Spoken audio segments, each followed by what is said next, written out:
Yo, what's good? Welcome into the show. My name is Chase Sr. Thanks for stopping by. You're watching Philadelphia Eagles. Now, thank you so much for joining us and supporting the show. Coming up here on the program, we have some shocking Cooper DeJean and Quinyon Mitchell stats that could catch a lot of Eagles fans by surprise with what they were able to accomplish during their respective rookie campaigns. Topic number 2, is Lane Johnson the best right tackle in the history of the National Football League?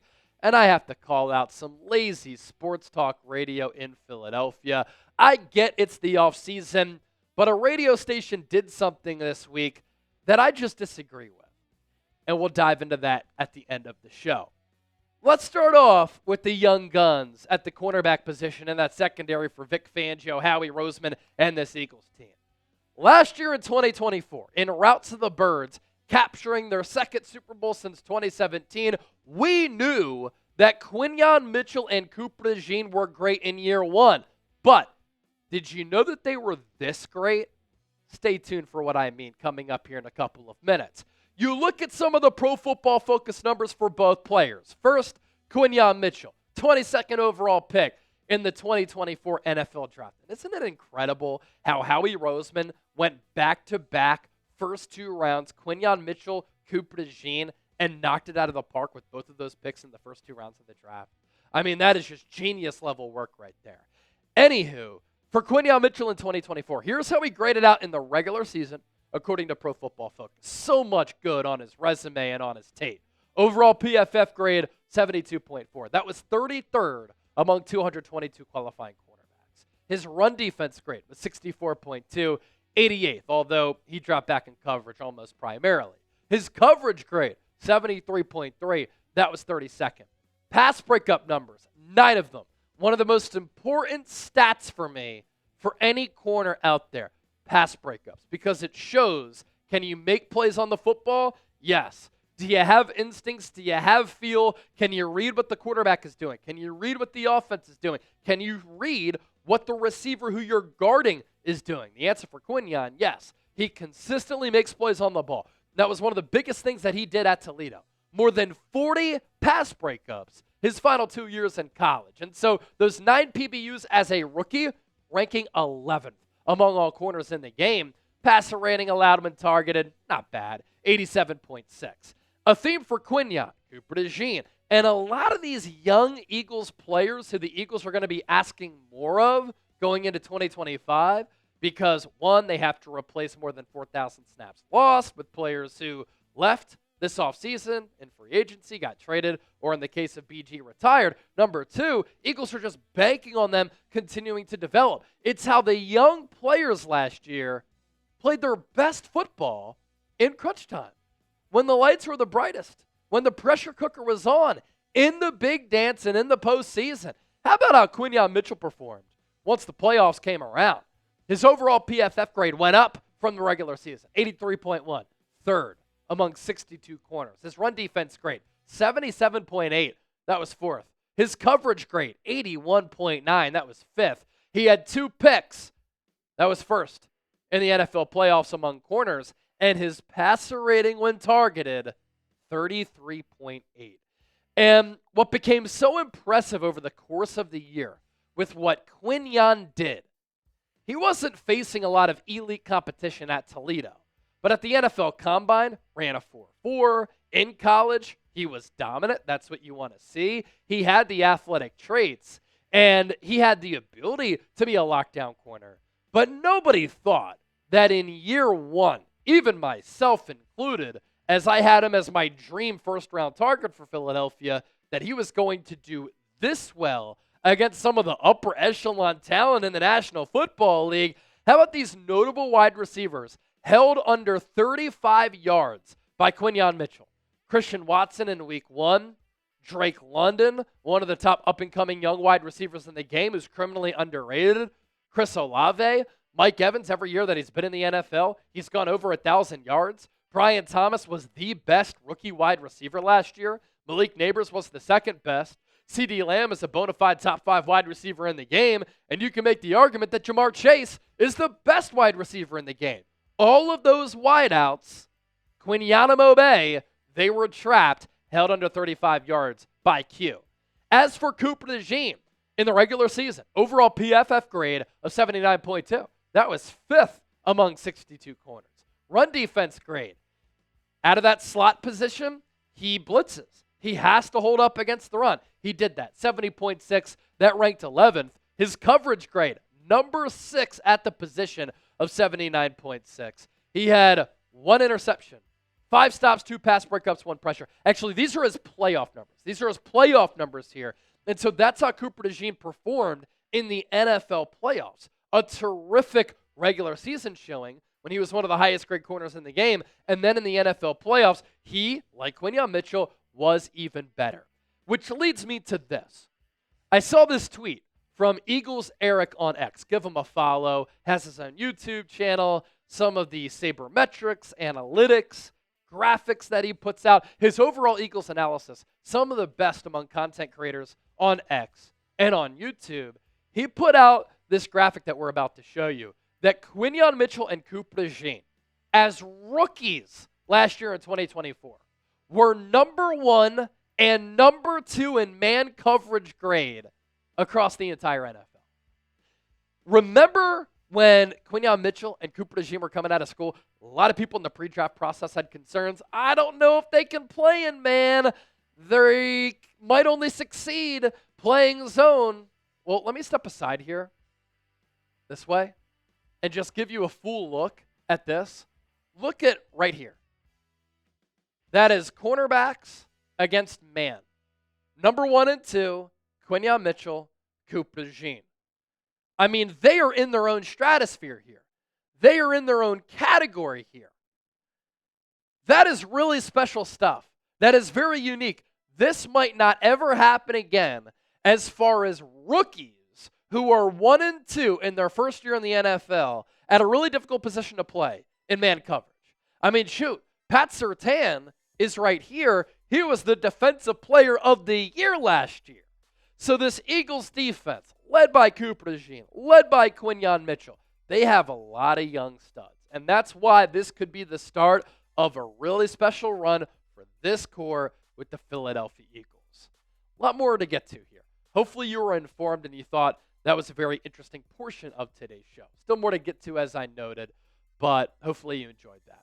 I do want to touch on this. I promised my bosses that in the month of June, we would surpass the amount of subscribers that we picked up in the month of May. In May, 1,132 people hit that sub button here on Philadelphia Eagles Now. Over the last year, no channel at Chat Sports has picked up more subs than us here on Eagles Now. Chase Senior Producer Chip. So far in June, at about the midway point, we're at 650 subscribers. Can we beat that number? Help us out, and let's continue to dominate the landscape here at Chat Sports. Our sponsor for today's Philadelphia Eagles Now, our friends at Ridge. The Ridge wallet has changed my life, and it can change yours. You need to check their products out. And we're giving you a look at the Eagle-style Ridge wallet. It can hold up to 12 cards, a lot of modern technology. If you're worried about losing your wallet, there's an AirTag attachment. They also have key rings.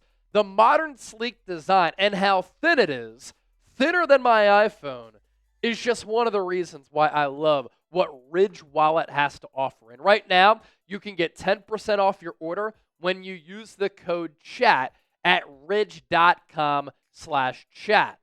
Losing your wallet, it sucks, but with that AirTag attachment, you'll always know exactly where it is before panic kicks in. Ridge isn't just about wallets, by the way. They create premium everyday carry essentials like key cases, suitcases, and rings, all built with the same sleek, durable design. No matter what you pick, Ridge has free shipping, a 99-day risk-free trial, and a lifetime warranty on all of their products. They also have over 100,000 five-star reviews. Unique, slim, modern design that can hold up to 12 cards each. So you have a debit card, a credit card, driver's license, some business cards, and cash. You could put it all in there. It's made with premium materials like aluminum, titanium, and carbon fiber. This will be the last wallet that you ever have. And look at the video here. So many different styles for men and women out there. So for a limited time, our listeners get 10% off at Ridge by using the code CHAT at checkout. Just head to ridge.com, use that code CHAT, and you're all set. After you purchase, they'll ask you where you heard about them. Please support our show and tell them that Eagles Now, Chase Senior, and Chat Sports sent you. 10% off using the code CHAT, ridge.com/chat. Let's move forward on today's show. Is Philadelphia Eagles right tackle Lane Johnson the best right tackle in the history of the National Football League? What's crazy is that as Lane has gotten older, he's gotten in better shape. He's figured out the ankle issues, which he thought could cause him to retire early, and he has gotten better and more dominant as a player. During Eagles mandatory minicamp a couple of weeks ago, Lane Johnson said this, quote, "I feel like I'm getting close to maybe my peak. Even though I'm 35, I feel better than I was at 29. And look, if you take care of your body with working out, proper nutrition, stretching, recovery, going to the necessary means to take care of your body, your mind, mental health, your spirit, you can reverse age a little bit. And with the advances in modern technology, it's possible to feel better at 35 than at 29 because there's new stuff coming out all the time that can help your body in those regards, right? For Lane Johnson, I would say that he looks healthier with his physical appearance, and with the way that he's playing, I do think that he's getting close to his peak, even though he's 35 right now. And we have seen throughout the course of NFL history, some of these offensive tackles age well. Look no further than Jason Peters, who was playing elite football into his late 30s, and he was still getting it done in his early 40s. And Lane Johnson in 2024, there's no doubt, he was the best right tackle in the game. Don't say that Penei Sewell of the Detroit Lions was better. Just because he's younger doesn't mean he's better. Lane Johnson is the better player at that right tackle spot. And don't take anything away from Lane Johnson at right tackle just because he doesn't play left tackle, protecting the blind side of a right-handed throwing quarterback. It's still a very important position. And last year, Lane trained 85.4 overall PFF grade, pass blocking grade of 88.1, run blocking grade of 80, 0 sacks allowed, and only 1 hit of Jalen Hurts allowed. And Brandon Thorne is an offensive line expert, and he studies daily offensive linemen and defensive linemen. So this isn't just some hot take. He doesn't say this on X just to get engagement. He means it. He said, based on last year's film, this is pretty undeniable, we should start having the conversation about Lane Johnson being the best right tackle of all time sooner rather than later. And I think this is a big reason why the Eagles gave him a pay raise and gave him a contract extension, because they believe that if Lane can continue to stay healthy, he's going to continue to keep Jalen Hurts clean inside that pocket. Tommy Lawler is a very good writer covering the Eagles, and he talked about that tweet from Brandon Thorne. And here's what he said to expand on that. Let's talk about what makes Lane special. He has a good frame at 6'6". He weighed 303 at the NFL Combine all the way back in 2013. He's well above that now. The Eagles list him at 325. Johnson has 35-inch arms, which is the kind of length that you want for an offensive tackle. And Lane Johnson's a freak athlete. Remember that while he was in junior college, he played tight end and even quarterback before going to Oklahoma. He grew from an athletic guy with some size to a freakish combination of size and athleticism. Johnson played strictly offensive line at Oklahoma and was great for 2 seasons. He played both right tackle and left tackle and was great on both sides. Much of offensive tackle success is based on footwork. Johnson's kick slide doesn't look real. His feet are incredibly quick, also balanced. He's able to move back quickly, but also stay under control so that he can handle the power of the rusher. Johnson's ability to move and anchor is insanely good. Big men aren't meant to be that quick and strong. And when you turn on the tape and you look at what Lane Johnson does against some of the premier pass rushers in the game, dominates them on a week-in, week-out basis. And going back to my point of Lane Johnson looking better now than when he was even drafted, Lane Johnson, Eagles list him at 325, massive human being, long arms. Guy has 6-pack abs. It's ridiculous how freakish he is. And yes, Several years ago, he was bopped for PEDs, and he even said that could keep me out of the Hall of Fame. But for him to come out of that, stay clean, and to be this dominant for this long, I think it makes us forget about that. How about Lane Johnson's relative athletic score, too? Going back to Oklahoma, Math Bomb, they've gotten so much better with these graphics over time. Much more modern now as compared to all the way back then. But Lane, on a scale of 0 to 10 in the pre-draft, earned a 996 relative athletic score. Vertical jump, 34 inches. Broad jump, more than 9 feet. On the 40-yard dash, this is what's crazy to me. A 4.72 at over 300 pounds. 6.6303. He ran a 4.72. That was faster than Anquan Bolden. Think about that. That's a wide receiver against an offensive tackle. And he put up 28 reps at 225 on the bench press.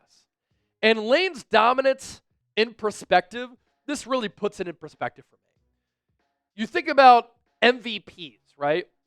Oftentimes, it's a quarterback. Almost nowadays, primarily, it's a quarterback. You think in the NBA, an NBA MVP is always the guy who can carry the team.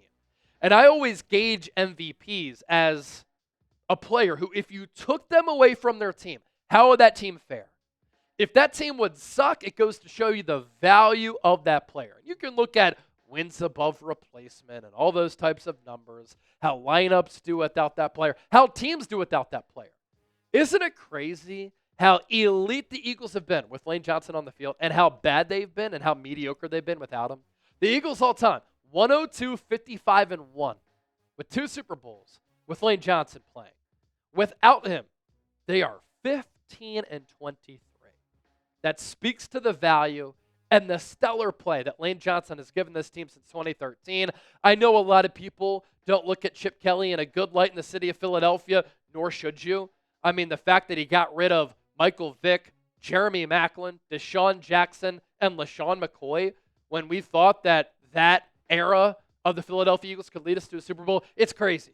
But one of the best things that Chip Kelly ever did for this organization was drafting Lane Johnson with the 3rd overall pick in the 2013 NFL Draft. Let's round out with this. When I grew up, I became obsessed with sports broadcasting for a couple of reasons.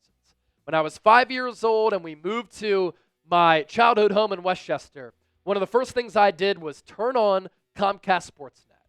And I saw on Comcast Sportsnet all of the anchors, Neil Hartman, Leslie Goodell, Michael Barkan, Derek Gunn, Ron Burke, and others, anchoring, being on the set, solely talking about Philadelphia sports. It was SportsCenter, but local, just honing in on what was happening in Philadelphia. Shows like Daily News Live were incredible. All of the talented writers from the Philadelphia Daily News or the Philadelphia Inquirer would be brought on set for sports debates with a host on Comcast Sportsnet, which is now NBC Sports Philadelphia. I also fell in love with sports broadcasting because of Harry Callis calling Phillies games. Baseball was my first love, and he was the voice of Philadelphia.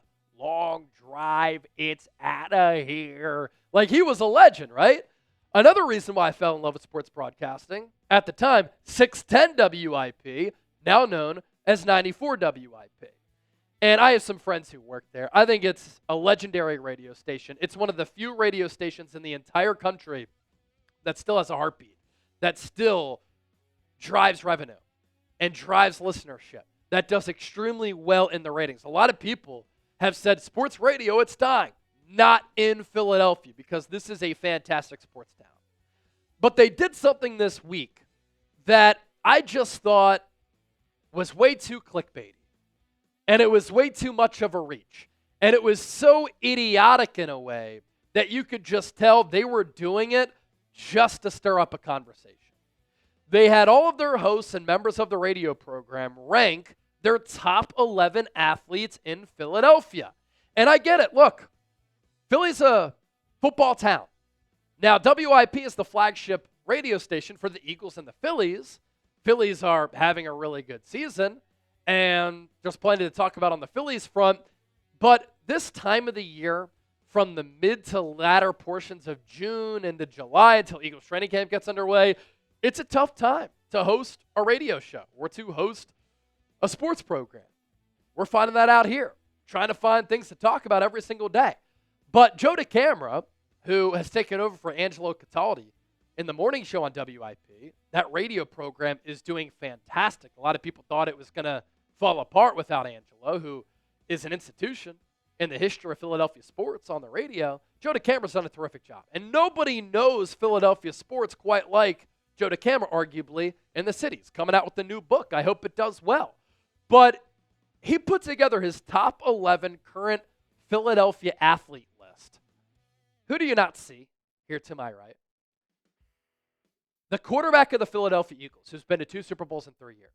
The quarterback of the Philadelphia Eagles, who just won Super Bowl MVP. Saquon Barkley, Bryce Harper, Zach Wheeler, A.J. Brown, Jalen Carter, Lane Johnson, Zach Bond, Landon Dickerson, Quinyon Mitchell, Jordan Mailata, Ranger Suarez. That's his top 11. No Jalen Hurts. To be quarterback in this city, you're always in the pressure cooker. It's a very difficult position to play, to handle. The intensity of this city, the media coverage in this city doesn't make it any easier. I know that Jalen Hurts has had some great moments, some bad moments. He's had some lulls as a passer. We're talking about a guy who was runner-up for MVP in 2022, who is one of the most winning quarterbacks in the National Football League since he came into the league. There are a few quarterbacks in the NFL who have won more, played better on the big stage when the pressure is on than Jalen Hurts. And look, I get it if you don't have him maybe in your top 5. Right now in Philadelphia with this landscape, there's a lot of great athletes. To not have him in your top 11, it's crazy. And there's no way that Joe DeCamara can be serious about this. He said, quote, I would have Hurts probably somewhere in the 15 to 20 range. I am so glad that I don't have to be a sports talk radio host and have to do something like this where I'm starving for content to say something so blasphemous. And I'm not taking shots at the individual. I'm just taking a shot at this list here, and I'm calling it out for what it is. Clickbait. If I had to do this, I would pound my head into the table, and I would not have a good time going into work every single day. Jalen Hurts, 15 to 20. Ranger Suarez is ahead of him. That is wild work right there, and it can't be taken seriously. He should be top 5. He's earned that type of pedigree and that type of respect, and that's why so many people look at Philadelphia fans and say they're always so ungrateful. They're always so unbearable because Hurts goes out, balls out in the NFC Championship game, cooks in the Super Bowl, and the city, at least portions of it, aren't appreciating him enough. Be sure to hit that subscribe button here on Philadelphia Eagles Now. We always appreciate you for tuning into the show and supporting everything that we do.